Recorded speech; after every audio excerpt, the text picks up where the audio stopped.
them to the launch pad, being strapped into their seats. Their suit techs are attaching their umbilicals, so integrated into the Teslas. These are not just any Tesla you can just buy off the web or in a Tesla dealership. They've been outfitted with cooling units, and that white umbilical, similar to what you saw in the suit room, that umbilical is being connected to the suit to provide cooling air to the astronauts while they're on the way to the pad. And those Falcon wing doors are closing. Super sleek. A rapid departure from the Astro van. Yes, I would say so. And their flight surgeon is in the front seat in the passenger side, taking the journey along with them. As I mentioned last time, we always think about the technology and the rockets, but this is what it's all about, the families coming together, supporting the families, us working together as a team to ensure they get up there safely and back home safely for their families.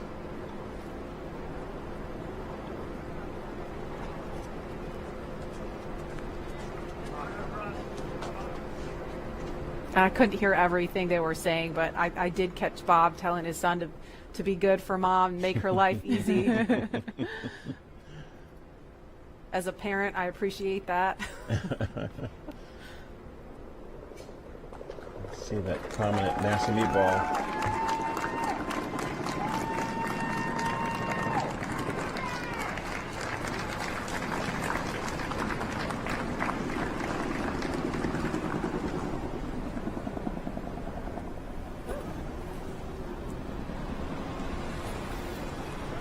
Now, as we watch the convoy begin their journey to Pad 39A, to our SpaceX and NASA family who over the years made this mission a reality and who have worked this launch campaign up to this point, we have you here in our thoughts.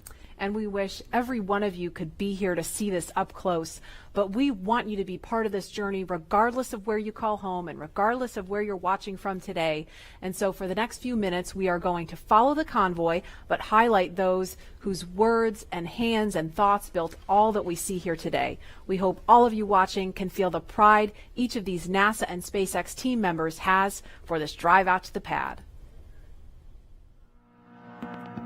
This is Laura Segura from the Commercial Crew Program. We're so excited about this historical day. Congratulations on being a part of the very first mission for human spaceflight, commercial human spaceflight ever. We're behind you, Bob and Doug.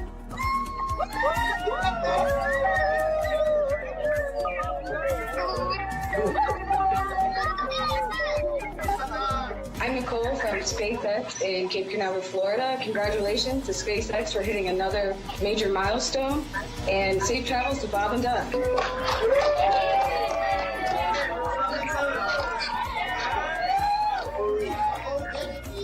and Doug, as the launch vehicle chief engineer, we've got a lot of our launch vehicle team here to wish you a very wonderful safe ride on a Falcon 9 coming up to Demo 2. We're so excited for you. And launch America. It's time to launch. Let's go. All right. Launch America. Hi, this is Perla from Hawthorne headquarters. We want to wish Bob and Doug a safe trip to the International Space Station. Go Dragon!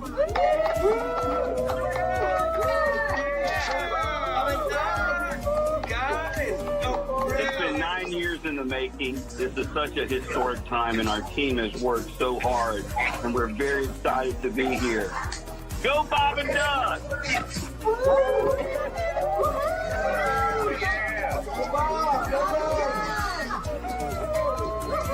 Hi, this is Sam from McGregor, Texas. Go Bob and Doug, go NASA, and go SpaceX.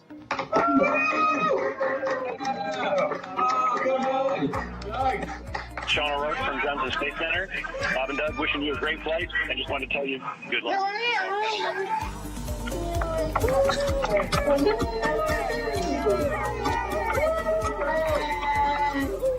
Hi, I'm Dustin Kamak with NASA Kennedy's Communications and Public Engagement Directorate, and we all want to wish Bob and Doug safe travels and Godspeed.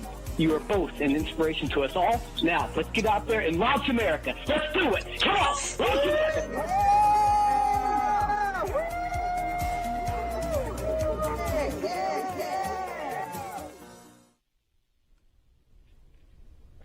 I love seeing that group of people. I mean, we saw all those different groups of folks from NASA and SpaceX, from all different walks of life that have come together to make this happen. And that was just a small fraction of them. Look at that shot. That is so cool. Wow. A little thumbs up from, I guess that's from Bob. Yeah, and you know, it took a little bit of creativity to get this shot to happen. We have a chase vehicle that's on the other side of the road, which is of course shut down, so we could get a camera in there and follow them out. So we are really thankful to Kennedy Space Center Protective Forces for helping us make that happen, so we could see Bob and Doug all the way out to the launch pad.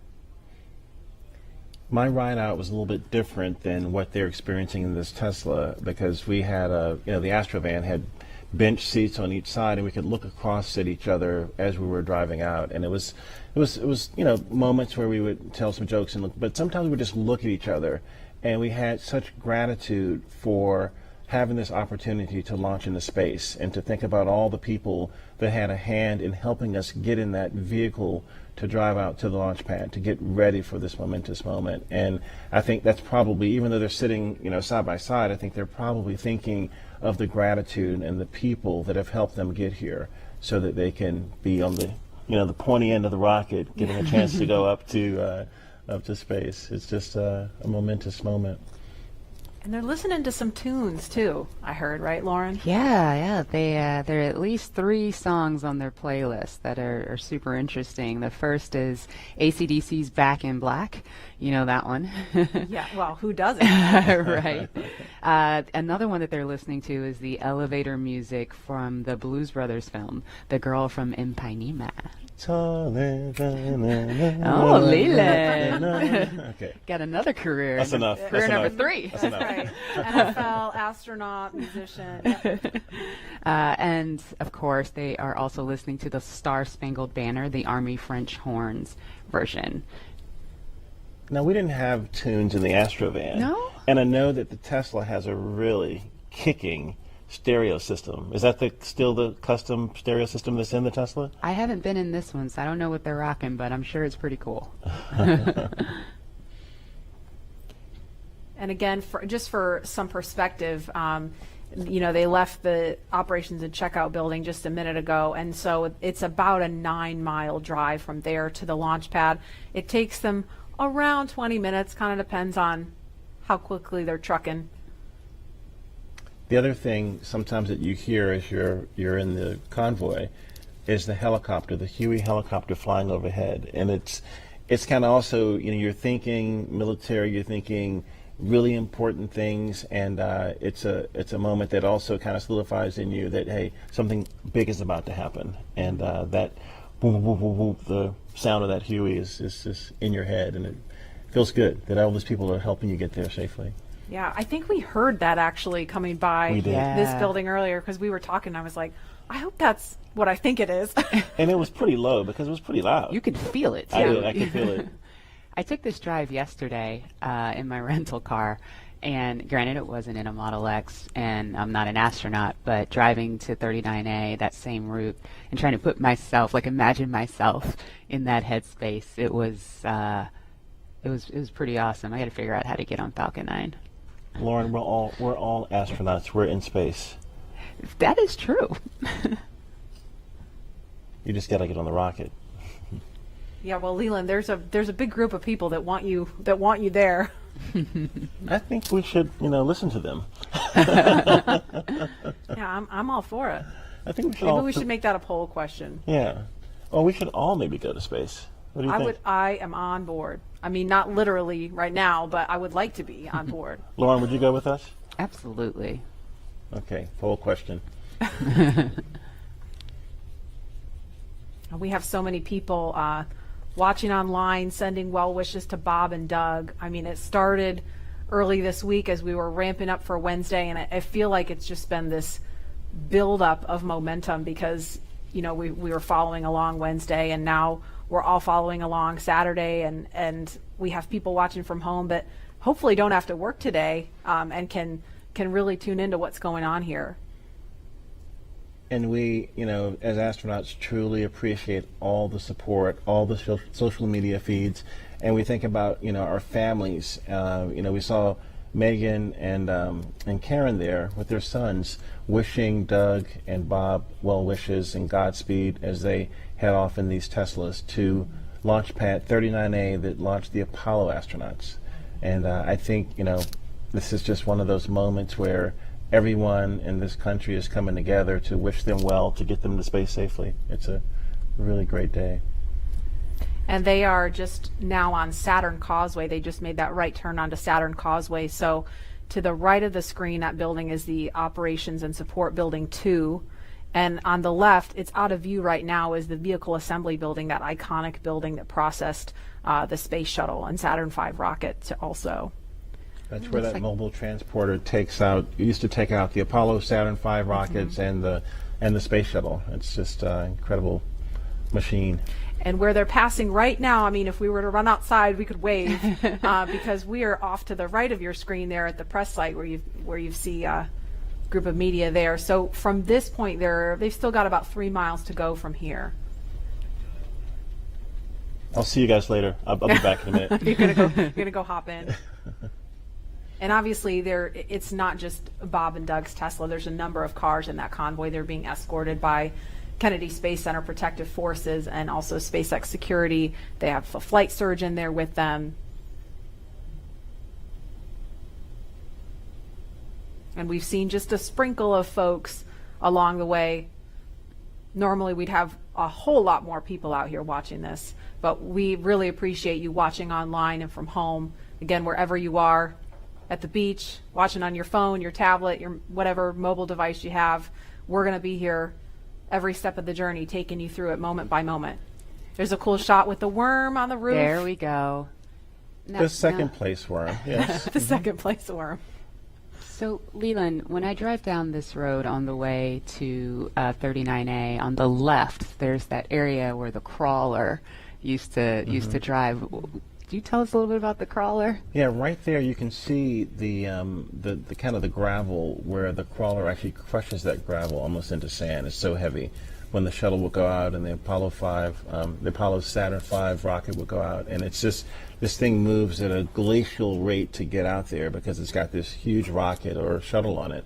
But I had a chance to see that when my shuttle went out one day with Alan Poindexter. And it's just this enormous, tracks and vehicle, but you guys do it in a different way, don't you? You don't go out of the vehicle assembly building. You have your own building. Yeah, we have a hangar right there on the pad, so we just roll the rocket up the hill. You kind of do it like a Soyuz, where you just raise it up right there from horizontal to vertical, and it's done. Yeah.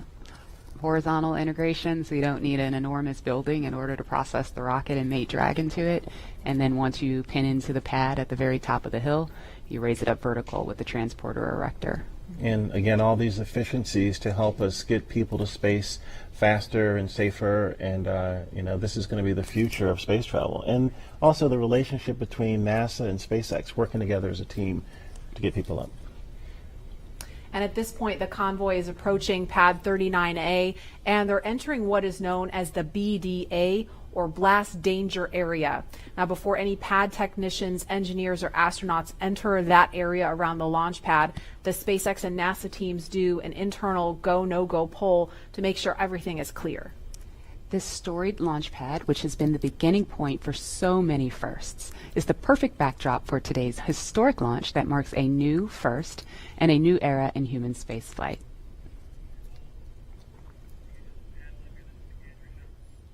And here's a view from our gantry near the Launch Complex 39A. So we've got another view of the convoy going by here. If I had to count up all the cameras we have all over the place for this, I'd be here all day. That's a beautiful shot right there, looking at the Kennedy Space Center and Merritt Island and all of the nature around us. It's a big buffer from 39A so that we can be safe and launch our rockets off to space safely. Absolutely. And a lot of people don't realize this is a national wildlife refuge. I mean, I pass turtles on the way to my car every day. Well, when we would run from the Operations operations and checkout building, we'd have to watch out for snakes and for alligators, and so to be really careful about the wildlife. We used to have one who lived at 39A. Oh, really? Yeah, an alligator. Oh, well, maybe we'll see him. We'll keep an eye out. Tweet at us if you see any. Did you name him Orm? Ooh, it's ahead of my time. I don't know how an